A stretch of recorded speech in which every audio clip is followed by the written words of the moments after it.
আসসালামু আলাইকুম।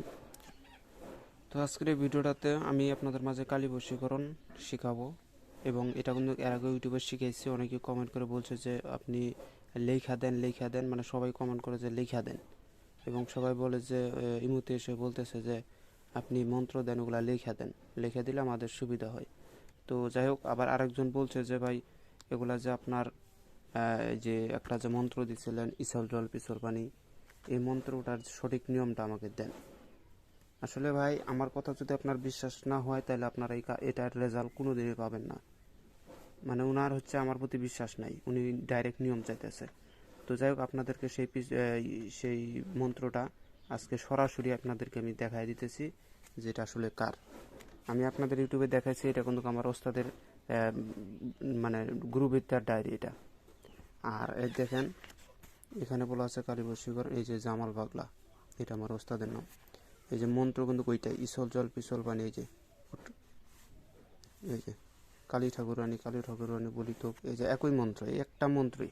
নিয়মটা কি বলছিলাম আপনাদেরকে, যে নদীর মধ্যে একদম পানি নিচে থাকবেন, পানি নিচে থেকে মানে ওখানে মনে মনে মন্ত্র পাঠ করে উঠবেন, এভাবে 7 বার দিবেন। 7 বারের শেষে যে পানিটা উঠবে ঘটিতে, ওই ঘটির পানিটা খাওয়াই দিলে বশীকরণ হবে। এখানে দেখেন উত্তরা স্রোতের পানি পরিয়া খাওয়াইবে বা সেটা দেবে। ওই একই নিয়ম, উত্তর দিকে মুখ করে, উত্তরা স্রোতের মানে নদীর স্রোত যেদিক থেকে আসতেছে তার উজান দিকে মুখ করে আপনাকে এই মন্ত্রটা কাজ করতে হবে, একই নিয়ম। আমি যেটা বলছি এটাই।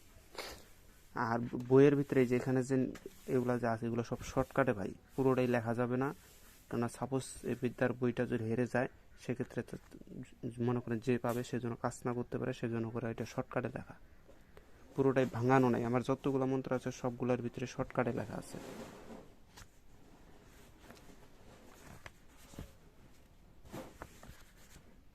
তো যাই হোক, মন্ত্রটা আমি আপনাদেরকে দেখাতেছি। ইসল জল পিছল পানি, এই জল তুলে আনে কালী ঠাকুরানী বলি তো, 3 চল জল 2 মুখ, যারো জল 3 পাক দিয়ে ফেন্নের হাত জ্বলাবো, পাও জ্বলাবো, আরো জ্বলাবো হিয়া 2 থন যৌবন চুলক, মুখ না দেখে এই মন্ত্র হেলিব বলিব, চড়াবো কাবেশ্বর মহাদেবের মাথায় মুসিবত 2 পাও। স্ক্রিনশট দেন। যদি ভিডিওটা ভালো লাগে অবশ্যই লাইক কমেন্ট শেয়ার করে আমার পাশেই থাকবেন।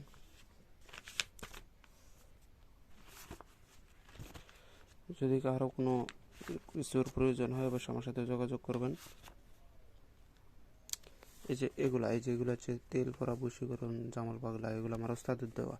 সুন্নত দিয়া বান্ধিলাম ফেন্নির মন, রঙ্গিলা মাগির চমকিলা গাও, ফেন্নাক দেখিয়া ফেন্নির চিখরে করে আও, জঙ্গলে বাঘা চলে গোপাল আর গোপিনী। এগুলো মন্ত্র হচ্ছে আমার গুরুবিদ্যা মন্ত্র। আমি এগুলো ইউটিউবে দিচ্ছি না, আমার কয়েকটা শিষ্যকে আমি এগুলো বিদ্যাগুলো দিয়ে দিয়েছিলাম। তার ভিতরে আমার যেগুলো শিষ্য হয়েছে তার ভিতর থেকে শুধুমাত্র বর্তমানে আর কি 3 জনের কাজ সব থেকে ভালো হইতেছে।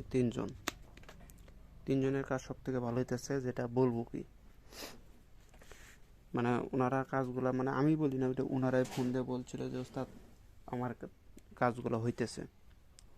তো এইভাবে 3জন বলছে, 3জনেরটা মানে কাজগুলো হইতেছে, বাদ বাকি যেগুলো শিষ্য হয়েছে তাদের কাজগুলো এখনো হইতেছে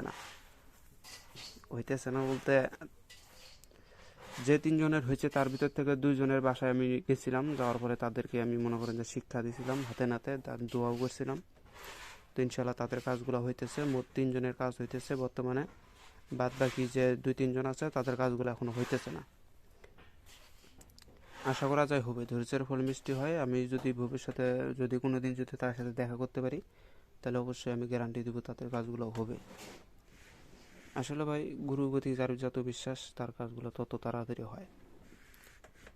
আর আমি আপনাদেরকে বলছি যে যদি কাজ আপনাদের না হয়, সেক্ষেত্রে 1বার নয়, 2বার নয়, 3বার কাজ করবেন, অবশ্যই রেজাল্ট আসে। যদি একবার করে হাফসা যান, সেক্ষেত্রে কিন্তু কোনো রেজাল্ট আসবে না। তো যাই হোক, সবাই ভালো থাকবেন, খোদা হাফেজ।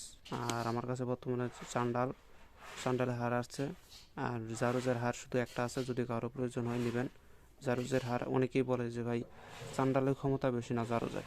আসলে ভাই দুইটা একই কাজ করে, কিন্তু চান্ডালের থেকে জারুজের মানে কার্যকারিতার একটু বেশি, মানে ওইটা কাজের রেজাল্ট দ্রুত আসে, এবং ওইটা কবিরাজদের চাহিদা বেশি ওইটার প্রতি। এবং আমি নিজেরই তো আমারই তো চাহিদা বেশি জারুজের প্রতি, কেন আমি সবগুলো হার দিয়ে কম বেশি কাজ করছি, কিন্তু তার মধ্যে জারোজের মতন কার্যকারিতা কোনোটাতে পাই নাই। জারোজের পরে আপনার চান্ডাল ভালো কাজ করে, আর জারোজটা আপনার বেশিরভাগ হচ্ছে কিছু কেরামতি দেখানোর জন্য করে। তো যাই হোক, সবাই ভালো থাকবেন, খোদা হাফেজ, আসসালামু আলাইকুম।